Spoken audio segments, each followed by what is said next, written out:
السلام علیکم ورحمۃ اللہ وبرکاتہ۔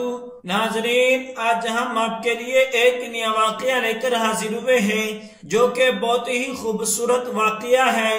یہ واقعہ 3 سوال روم کے بادشاہ کی طرف سے ایک شخص بہت سا مال لے کر خلیفۃ المسلمین کے دربار میں حاضر ہوا اور روم کے بادشاہ کا پیغام دیا کہ اپنے علماء سے 3 سوال کیجئے، اگر جواب دے دے تو سارا مال ان کو انعام میں دے دیا جائے۔ خلیفہ نے علماء سے سوال کیا لیکن کسی نے تسلی بخش جواب نہیں دیا۔ حضرت نعمان بن ثابت امام ابو حنیفہ رحمت اللہ علیہ کم سن تھے، اپنے والد کے ساتھ حاضر ہوئے تھے۔ آپ نے والد صاحب سے جواب کی اجازت مانگی، والد صاحب نے منع کر دیا۔ امام صاحب کھڑے ہو گئے اور خلیفہ سے اجازت طلب کی، اس نے اجازت دے دی۔ رومی سفیر سوال کرنے کے لیے منبر پر تھا۔ امام صاحب نے کہا، آپ سائل ہیں؟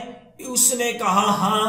اس پر امام صاحب نے فرمایا، تو پھر آپ کی جگہ زمین ہے اور میری جگہ منبر ہے۔ وہ اتر آیا۔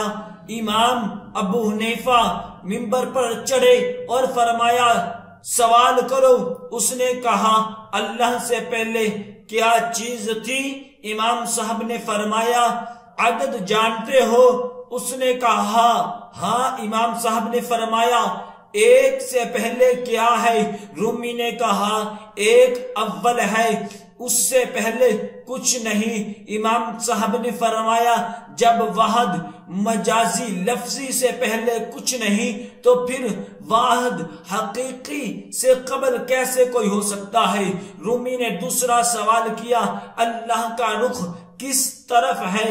امام صاحب نے فرمایا، جب تم چراغ جلاتے ہو تو چراغ کا نور کس طرف ہوتا ہے؟ رومی نے کہا، یہ نور ہے، اس کے لیے ساری جہات برابر ہے۔ تب امام صاحب نے فرمایا، جب نوری مجازی کا رخ کسی ایک طرف نہیں تو پھر جو نور السماوات والارض ہمیشہ رہنے والا ہے، سب کو نور اور نورانیت دینے والا ہے، اس کے کوئی خاص جہت کیسے متعین ہوگی؟ رومی نے تیسرا سوال کیا، اللہ اس وقت کیا کر رہا ہے؟ امام ابو حنیفہ رحمت اللہ علیہ نے فرمایا، جب منبر پر تم جیسا اللہ کے لیے مماثل ثابت کرنے والا ہو تو اس کو اتار کر جو مجھ جیسا مہد ہو اس کو منبر کے اوپر بٹھاتا ہے، ہر دن اس کی ایک نرالی شان ہوتی ہے۔ یہ جواب سن کر رومی لا جواب ہو گیا اور مال چھوڑ کر چلا گیا۔ دعا ہے کہ اللہ تبارک و تعالی ہم سب کو ان کلمات پر عمل کرنے کی توفیق عطا فرمائے۔ صدق اللہ العظیم۔